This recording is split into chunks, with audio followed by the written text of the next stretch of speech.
the kindergarten where our daughter was caught on fire. My husband, Chris, rushed in without hesitation, but came out holding a stranger's little girl, Tina's dad.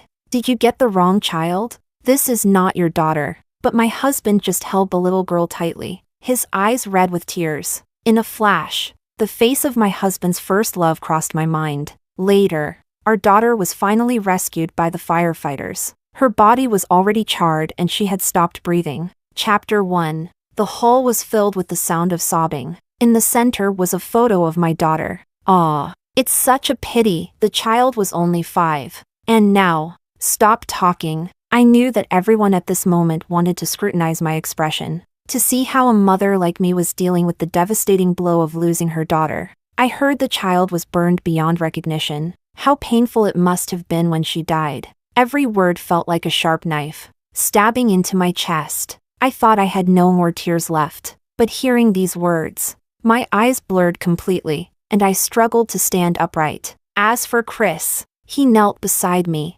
staring at our daughter's photo, his face devoid of expression, even more indifferent than the outsiders. I overheard someone whispering behind me, "Chris never liked Dolores. Now that the child is gone, I think this high-profile marriage is over." Yeah.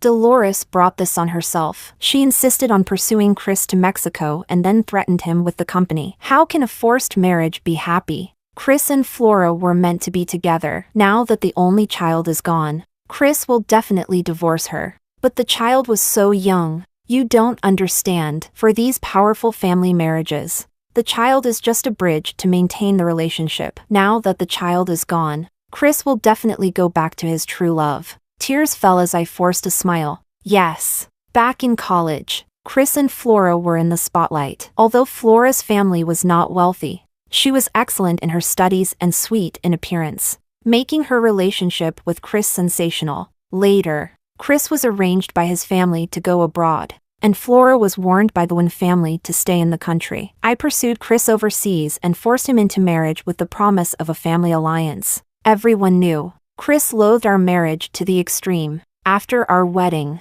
except for our wedding night, Chris was rarely around. I had to get information about him from Flora. At first, I was indignant and confronted Flora, but it was Chris who opened the door, looking down at me with an emotionless face. The marriage is done, and the Liu and Shin families are benefiting the most. What more do you want? Can you leave Ruji alone?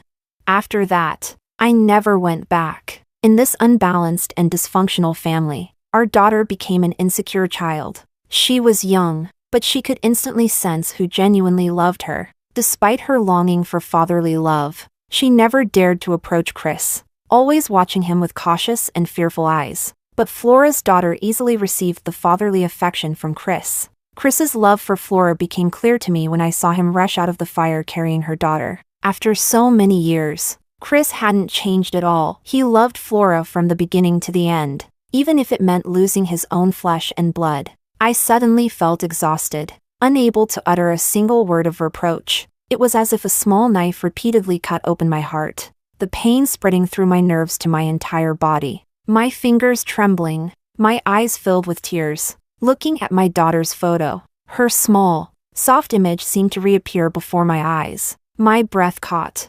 My vision went black, and I collapsed to the ground. In a blur, I saw Chris's indifferent gaze turn towards me. Chapter 2. When I woke up again, I was surrounded by people. Everyone looked at me with concern, but in truth, there were many faces I didn't even recognize. Most of them were supporters from the Wen and Sui families. In the past, I would have found such superficial concern laughable and disdainful, but seeing Chris's emotionless eyes, I even thought that sometimes. It's nice when people at least pretend to care. I propped myself up and smiled. I'm fine. No need to worry. Chris's father and my parents were sitting together, their eyes filled with overflowing anxiety and sorrow. Later, only Chris and I were left in the room. Chris, have you ever felt any regret or guilt, thinking that if you had held our daughter instead? Chris looked up and tugged at his tie. Flora's daughter was closer to me. In that situation,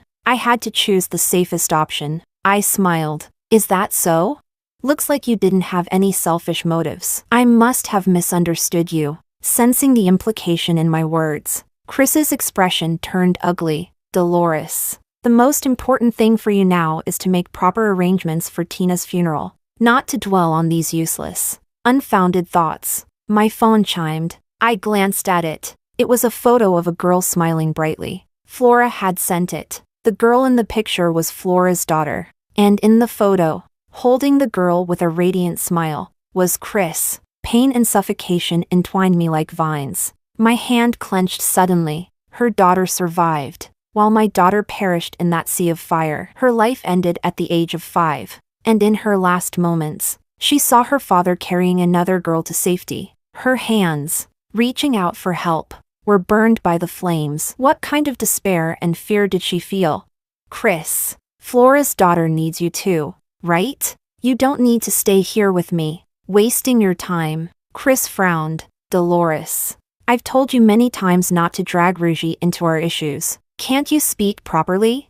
I pulled the blanket over myself, turning away from him. I am speaking properly. Please leave. I want to rest. I once longed for Chris's glance and words of comfort. Now, even though he sat by my bedside, I felt nothing but suffocation. Chapter 3. After Tina's funeral was handled, Chris's good friend Mateo came to see me. When I was with Chris, Mateo never liked me. Unlike his friendly demeanor with others, he always avoided me. Where I was, he wasn't. And where he was, I wasn't. But Tina was particularly fond of him after she was born, and Mateo was more patient with her than Chris ever was. Now that he came, it was likely to question me, and I didn't want to face him. If you have something to say, just say it. If it's to blame me, I don't want to hear it, and I don't need to. Mateo's eyes flickered. I'm not here to kick you when you're down. Tina was innocent. My dislike for you doesn't mean I'd hurt you this way.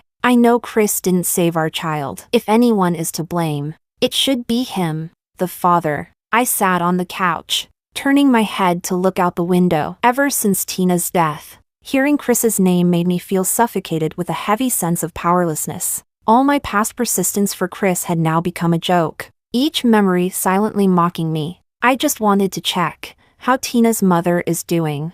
Mateo said softly. I looked up to meet his gaze. He added, also, as a concerned friend of Chris. I let out a laugh. Since that day, I hadn't seen Chris again, and now, it was his friend expressing concern on his behalf. No need. We're getting divorced. What's the point of holding on to such a marriage?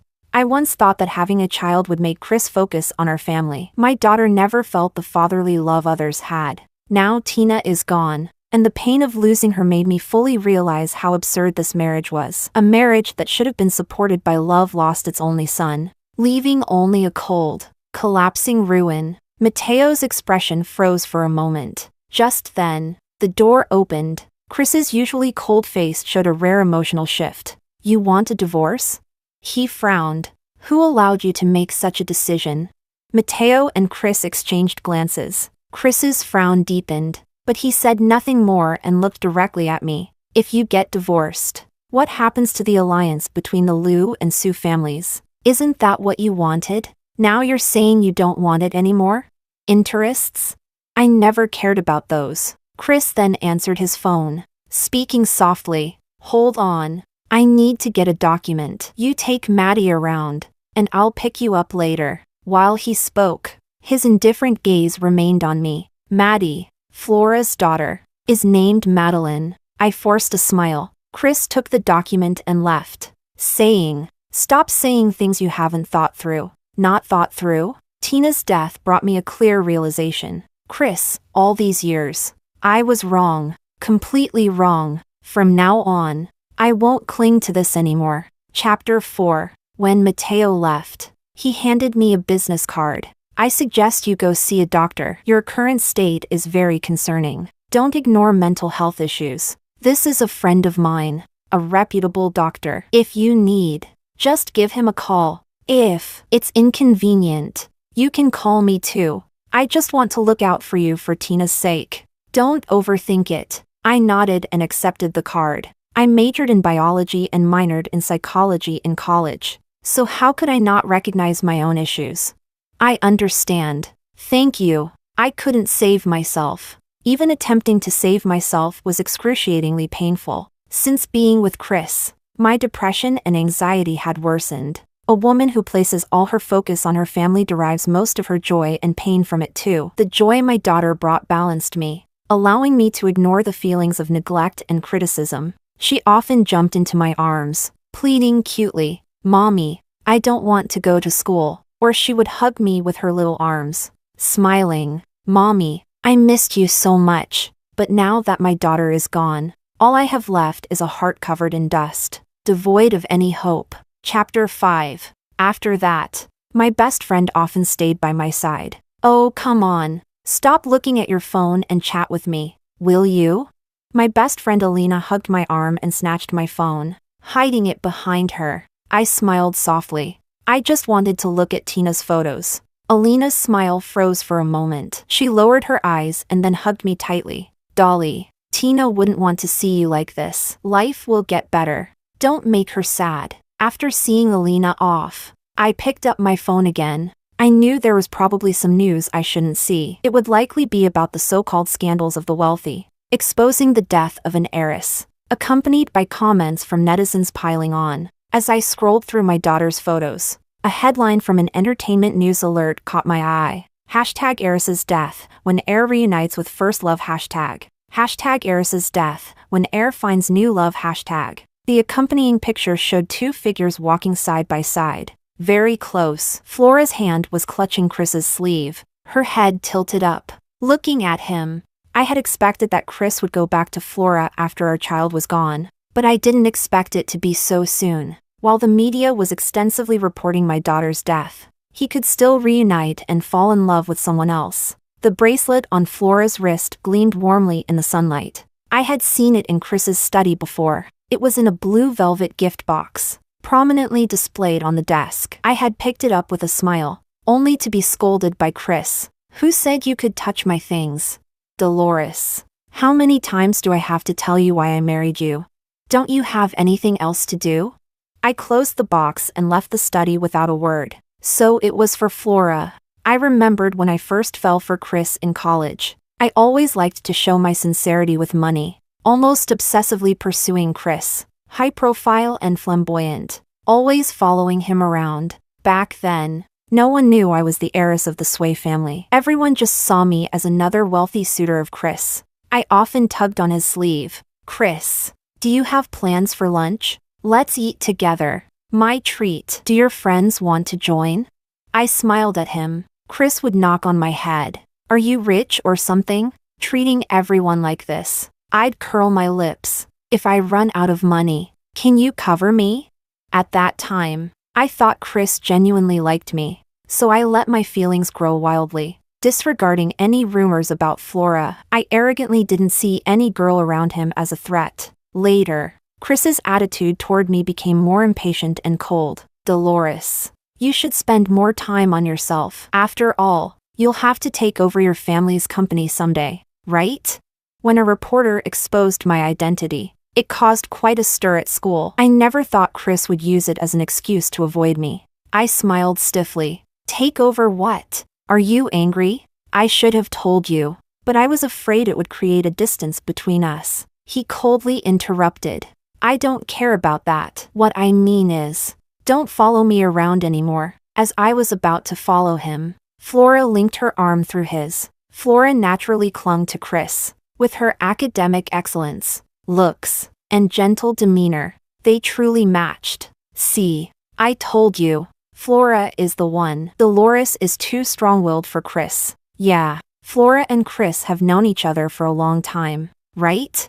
They're a great match. Dolores is too high and mighty. She's not suitable for someone like Chris from an ordinary background." I really thought it was my family that made Chris feel pressured. I explained myself endlessly, tried to please him in countless ways, but he remained cold towards me, until just before graduation. I met Chris at an auction within our social circle and realized he was actually quite wealthy. I never gave up on pursuing him. When I heard he and Flora would be separated, with him going to Mexico to study, I naturally pursued him relentlessly. I believed my sincerity could win his heart, or at least, Time would make him love me. In the end, I forced him into marriage with the lure of family benefits. Now, I should understand. Some things don't have a result just because you persist. My daughter's death woke me up.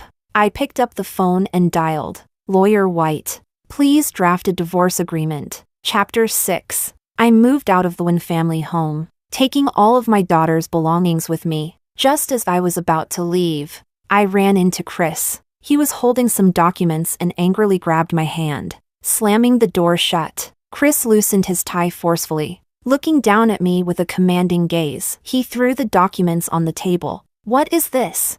Divorce? I held my suitcase and looked up at him, expressionless, with a slight smile. Yes, let's divorce. Chris, all these years, I've wronged you, keeping you tied to me because of what happened back then, but I have been punished too. I have lost my daughter. Chris's jaw tightened. He spoke in a cold tone. Is this another one of your tricks? Dolores? Are you trying to make me change my mind by retreating?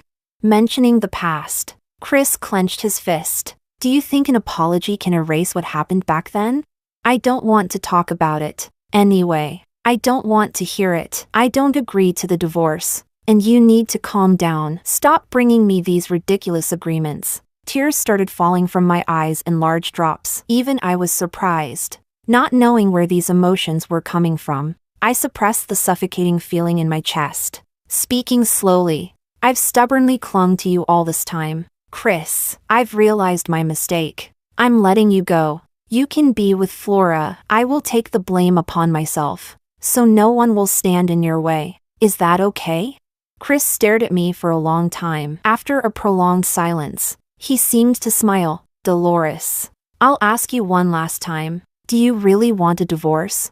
I nodded without hesitation. Fine, divorce it is. I gave you a chance, Dolores. If you ever come back to me, I'll only look down on you. With sharp strokes, he signed the divorce papers and walked away. Chapter 7. Flora came to see me. She brought her daughter and carried a fruit basket. Dolores. Long time no see. Indeed, it had been a long time since I went to Mexico with Chris. I hadn't seen Flora. Back then, when I heard people say that Chris liked Flora, I had gone to confront her. Flora, are you dating Chris? Flora smiled at me. I'm not comfortable answering that. Sorry, I smiled. Then I'll assume there's nothing between you two. Flora's expression stiffened. She forced a smile. Miss Sue can think that way, but others might not. Besides, you've been pursuing aging for so long. If there was a chance for you two, wouldn't it have happened by now?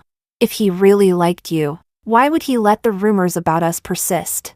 I pretended not to catch Flora's insinuation. It doesn't matter. As long as you're not together, I still have a chance. Looking back, I remembered my arrogance and confidence back then. Now, it felt like a joke. Flora seemed to have shed her previously thin and frail appearance. Now, she looked radiant and well-nourished, like a well-tended indoor flower. All these years, even after marrying me, Chris hadn't stopped caring for her. I had been thoroughly wrong. Dolores, I mean no harm. I came to advise you. I looked at her daughter's innocent face and felt a sharp pain. If my Tina were alive, she would be just as sweet and lovely. Just say what you want to say. Flora. Flora tucked her hair behind her ear. I know losing your child is painful, but Chris is suffering too. You kept him by your side for so many years. It's time to let him go. She stroked her daughter's head, almost as if provoking me. Don't you get it?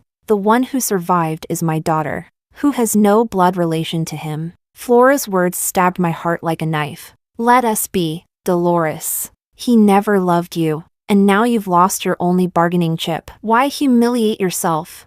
I coldly replied. My child was never a bargaining chip. If you keep mentioning my daughter, I won't mind throwing you out. Flora's face changed color. Also, if you and Chris are so in love, why did you come here to ask me to leave? Flora clenched her fists, her face paling. But I won't delve into that. Chris and I will divorce soon. The papers are signed. You don't need to come to see me again. A smile finally appeared on her face. Watching Flora's departing figure, I let out a heavy sigh. I used to look down on her, But now, I felt like a clown in front of her. After all these years of fighting for Chris's love, I had to lose my daughter to realize how foolish it was to hold on to an impossible love. Chapter 8. After signing the divorce agreement with Chris, I immediately went abroad. I decided to settle down overseas. Coming with me was Mateo. I leaned against the railing, smoking heavily. The swirling smoke and the pain of coughing helped me forget my anguish. Why do you insist on following me? If you hate me, just say it directly. I don't have the strength to deal with you. Just leave me alone. Mateo looked at me quietly. He didn't speak for a long time. Finally, he seemed to murmur, "You know you're not okay, right? Why don't you see a doctor? Why did you leave your uncle and aunt and come here alone? What are you trying to do?" I smiled slightly. "What? Are you afraid I'll commit suicide?" Mateo's eyes filled with complex emotions, as if my words had touched a nerve. "Isn't that the case? Dolores, are you going to cling to this for the rest of your life? Is not having Chris's love going to destroy you? Have you forgotten how confident and spirited you used to be? Are you going to spend your whole life stuck on the love of one man, on a family that's long been broken? Family, but in that family, where is my daughter? If I don't hold on, who else will remember my daughter?" I looked down and tiredly smoked. "Mateo, do you like me?" He stiffened, his jaw tight. Before he could answer, I continued, "When did you start liking me? In college? Or after the marriage? Do you think that now that I've been abandoned, laughed at by everyone in the circle, and lost my child, you can easily be the savior and be with me? That thought just makes me feel sick." These harsh words would certainly make the proud and vain Mateo leave. However, instead of hearing footsteps, I heard Mateo's clear, resigned voice. "I do like you, but I didn't know you were unhappy in your marriage. It was Tina. She said she hoped I could be her dad. That she rarely saw Chris at home but saw him picking up other kids at the kindergarten. Chris seldom came home, and your smile became less frequent." I was stunned. Tina, my daughter was so young. I never thought she would connect my happiness with Chris. I always told her, "Tina misses Daddy? Daddy will be back in a few days. Daddy is just on a business trip." How could he not like Tina? "Daddy will take us to the amusement park, and we'll invite Tina's friends, okay?" My daughter would always hug my waist, leaning on me with utter dependence, softly saying, "Okay." Was such a young child comforting me? I covered my mouth with a trembling hand, tears instantly blurring my vision. "Tina." I collapsed to the ground, the pain I had briefly forgotten overwhelming me. The river water sparkled before me, but my mind was filled with my daughter's delicate face. The breeze and air seemed to turn into tiny knives, intensifying my agony. I broke down, sobbing uncontrollably, pounding my chest in despair. "My daughter, my Tina. Mommy is so sorry." Mateo held me in his arms, grasping my hands. "Hit me, Dolores. Don't cry, don't cry." Chapter 9. After returning home, while rummaging through my daughter's things, I accidentally found a letter I had written to Chris. Back then, when I was pursuing him, I tried every method and approach. I never did anything outrageous. I was always sincere and genuine. The letter had many pages, filled with my feelings for him. But later, the letter was returned to me, untouched. It was Flora who handed it to me. "Sorry, Dolores. Chris asked me to handle some trash for him, and when I saw your name on it, I thought I'd bring it to you." Prideful as I was, I couldn't stand Flora's mocking gaze. I grabbed the envelope and threw it into the trash can. "No need. If he doesn't like it, just throw it away." After she left, I cried for a long time alone, then sobbingly retrieved it from the trash can. I kept it until now, never opening it again. Reflecting on my past foolishness is a way to wake up, I suppose. I opened the envelope and read it all the way to the end, where I had written my closing line. "So, Chris, can I stay by your side?" I scoffed and was about to throw it away when I noticed familiar handwriting on the back of the last page. It was Chris's handwriting. It read, "Dolores, I will never like you. Don't hurt yourself. There's no need to waste your time on me." If I had seen that back then, would I have hesitated for a moment? Would it have prevented my current fate? I decided not to dwell on it. I took out my daughter's clothes and toys and placed them beside me. I couldn't find her favorite music box, likely left at the Wen's house. I was about to call Chris. Suddenly, a message popped up on WeChat. It was from Flora. In the photo, Flora's daughter and Chris were sitting face to face. Chris was smiling, and the girl was holding Tina's music box while Chris gently patted her head. Feeling a lump in my chest, I dialed Chris's number. Chris's clear voice came through the phone. I told you, Dolores. I'll only look down on you if you're trying to get back together with me. I interrupted Chris. Give me back my daughter's music box. What music box?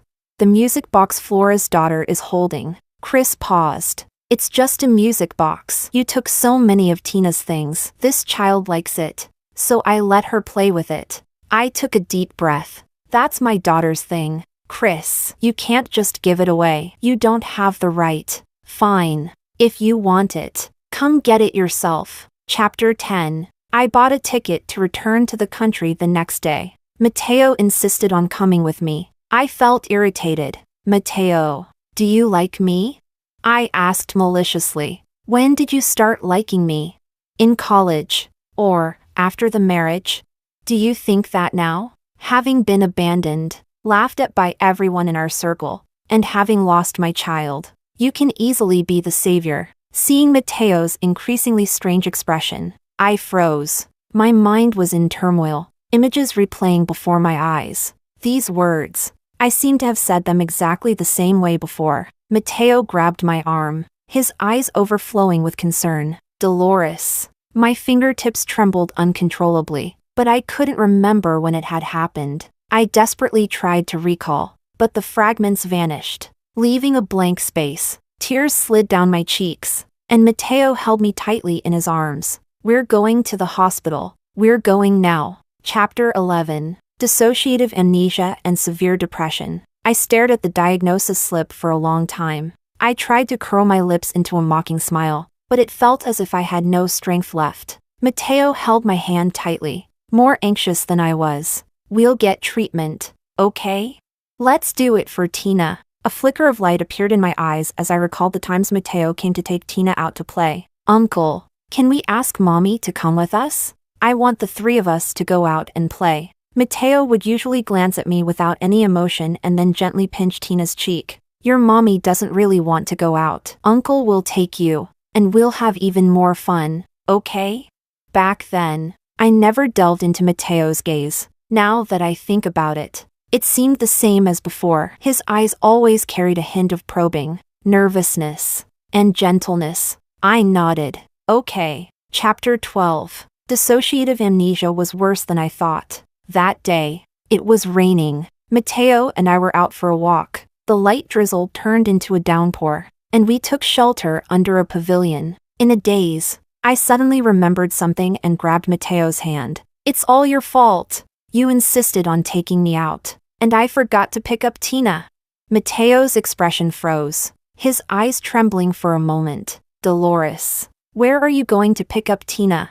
I frowned and shook him off. What do you mean where? I brought Tina to Germany to play, and left her with the Smiths. Don't you remember? Mateo tightly gripped my hand, his face contorted with pain. Dolores, you're sick. Tina is gone. What are you talking about? Mateo, you're the one who's sick. A car sped by. A black-haired girl came into my view. Her eyes darted around in panic. She held a beautiful doll in her arms, standing in the middle of the road. Paralyzed with fear, the car drew closer and closer. The girl's face overlapped with the image of Tina in my mind. My heart tightened, and I rushed toward the girl. Tina! The car brushed past my arm, leaving a bloody wound on my elbow. The girl screamed and cried, and I finally saw her face clearly. She had an Asian face, but she wasn't Tina. The girl was quickly taken away by her parents. Mateo knelt beside me, his suit soaked through, his hair dripping wet. He held me tightly in his arms. His voice seemed to break. Dolly, Dolly, leaning against Mateo. I felt exhausted, placing my hand on his arm.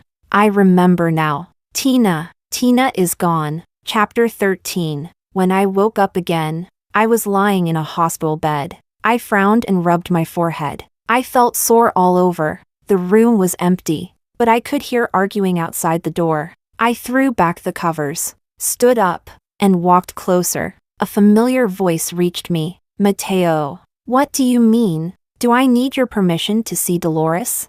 You're divorced now. You have no relationship with her anymore. I'm still her ex-husband, someone who lived with her for many years. The man's voice was low and angry. Step aside. I don't want to argue about your relationship. I just need to know why she's in the hospital and how she's doing. Chris, you're marrying Flora, right? Do you think she wants to see you now? My affairs with anyone are none of your business. Mateo, if you insist on blocking me, I need to ask, how long have you been coveting Dolores? There was a loud bang. Someone probably got hit. I gently pushed the door open and saw the two men grappling with each other. They both froze, turning to look at me simultaneously, then awkwardly let go of each other and straightened their clothes. I noticed a bruise on Mateo's lip and reached for his sleeve. Frowning, did you get hit? Mateo pressed his lips together and nodded.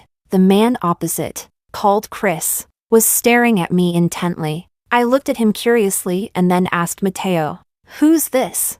Chris froze completely, his emotions suddenly surging. He grabbed my hand, almost laughing angrily. Dolores, are you playing a game with Mateo to mess with me?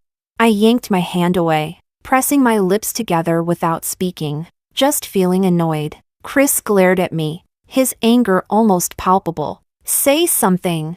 Mateo stepped in front of me protectively, speaking calmly. Do you know why she's in the hospital? Chris stiffened abruptly. Dissociative amnesia. She forgets traumatic events. Chris. She's forgotten you but remembers me. Chris's pupils constricted, and he looked at me, his eyes fixed. How could she forget me? I interrupted their conversation. Mateo, accompany me inside. My back hurts a bit, probably from yesterday's impact. Mateo nodded. Chris grabbed my arm. Dolores, I'm not marrying Flora, and I didn't throw away the things you left at home. I can help you with your treatment. Anyway, I have less work recently. I kept our daughter's music box, waiting for you to come back. Without looking back, I entered the room. Sorry, I don't remember you now. Let's talk about this when I do. I knew the man behind me hadn't left. I felt his gaze on me like a thorn in my back, long and unrelenting. Chapter 14. I still remember. I looked up at Mateo. Those words I said to Chris were just a pretense. I didn't want to get entangled with him anymore. Mateo gently ruffled my hair. I know. I was stunned for a moment, then recalled Chris's expression earlier. After knowing about my illness, he seemed quite anxious.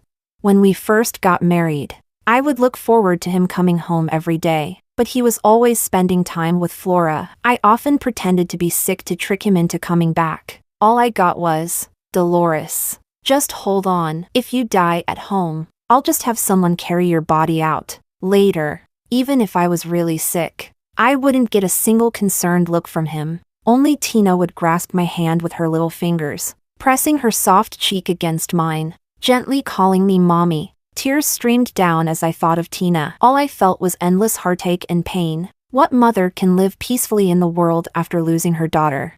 I can't, and I don't know how to. Chapter 15. My amnesia and depression have somewhat improved, but I often dream about the day my daughter left. She cried for help in the fire, desperately calling for her father, only to watch her body burn and melt in the flames while her father carried someone else's daughter to safety. Tina used to love watching cartoons. The educational stories in them always made her ask many questions. She once asked me, Mommy, if I get sick, will you protect me?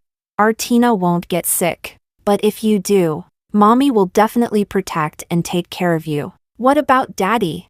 Daddy will surely protect you too, no matter when. In the end, the scenes in my dreams would change, transforming into Tina laughing and jumping into my arms. But as soon as I reached out, she would suddenly disappear. I would wake up with a start, gasping for breath, tears streaming down my face. Tina, will you blame Mommy? It's Mommy's fault. I'm sorry, my dear. Chapter 16. Flora called me over a dozen times. I finally picked up. What's the matter? She sounded frantic and accusatory. Chris was in a car accident. I gripped the phone tightly. So what? What does that have to do with me? Do you want me to go see him? Flora took a deep breath. Dolores, I know you resent him for not being able to save your daughter, but now he's on the verge of death. If you have any conscience left, you should come back and see him. I didn't hit him, even if I did. I wouldn't have that kind of conscience. But he went racing because he found out about your illness. He deliberately crashed into the mountainside, and he might not survive. There was a long silence on the phone. I could hear Flora's sobs on the other end. Dolores, I never should have fought with you. Chris never loved me. I frowned. Flora continued. Do you know why I could take advantage of the situation in college? Do you know why no matter how much you tried, you could never win Chris's love? Have you ever thought about your identity? Dolores, your mother once held the position of the company president. Did you know that? And the person who competed for the same position and died the same year was Chris's mother, Deborah. I tightened my grip on the phone. What do you mean? Are you saying my mother caused Chris's mother's death because of the job? Flora's voice was urgent. In any case, that's the reason Chris stayed by your side but always pushed you away. So, this was why Chris always thought I prioritized personal gain and would stop at nothing? He even believed our daughter was a tool I used to keep him. I suddenly found everything absurd. He's on the brink of death now. I hope you can come and see him. He's a victim too. He lost his mother when he was 14. Dolores. I abruptly interrupted. Flora, I never stopped Chris from revealing those secrets. Besides, I don't believe my mother would do something like that. Between Chris and me, it ended when my daughter left. If he ever loved me, then all of this was his own choice. No one forced him. Chapter 17. Later, Mateo brought me the music box. He also brought a letter from Chris. In the letter, he seemed like a different person. It was long, very long, as if he was afraid he would never have another chance to speak. I'm sorry, Dolores. The day of my car accident, Dad cried. He said I kept mentioning your name. After hesitating for a long time, he finally told me the truth about my mother's death. They were arguing. My mother wasn't paying attention, and she crashed the car, dying in the accident. I'm sorry, Dolly.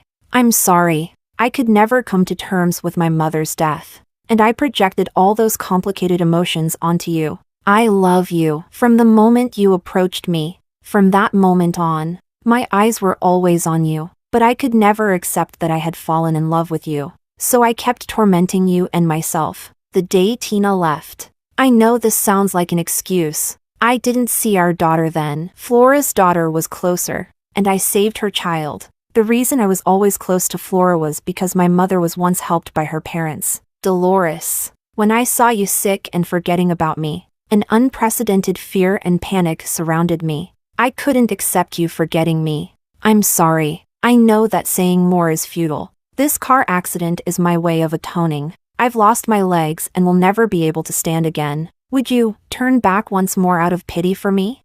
I folded the letter and placed it in Mateo's hand. Throw the letter away. No need to reply. Between Chris and me, maybe there was love. But now, I don't want to dwell on those feelings anymore. My obsession is long in the past. Chris's remorse and atonement have nothing to do with me anymore. I just want to live well. For my Tina. To live well. Chapter 18. I saw Chris again 3 years later. By then, my dissociative amnesia and depression had mostly healed. I was walking with Mateo in Cologne Square. Mateo was pushing a wheelchair. When our eyes met, Chris froze, staring at me without blinking. I held onto Mateo's arm, looking down at Chris without any emotion. Chris's hands were on his knees, gripping them tightly, his gaze a mix of evasion and insecurity. Yet he still spoke. Long time no see. I nodded. Long time no see. How have you been?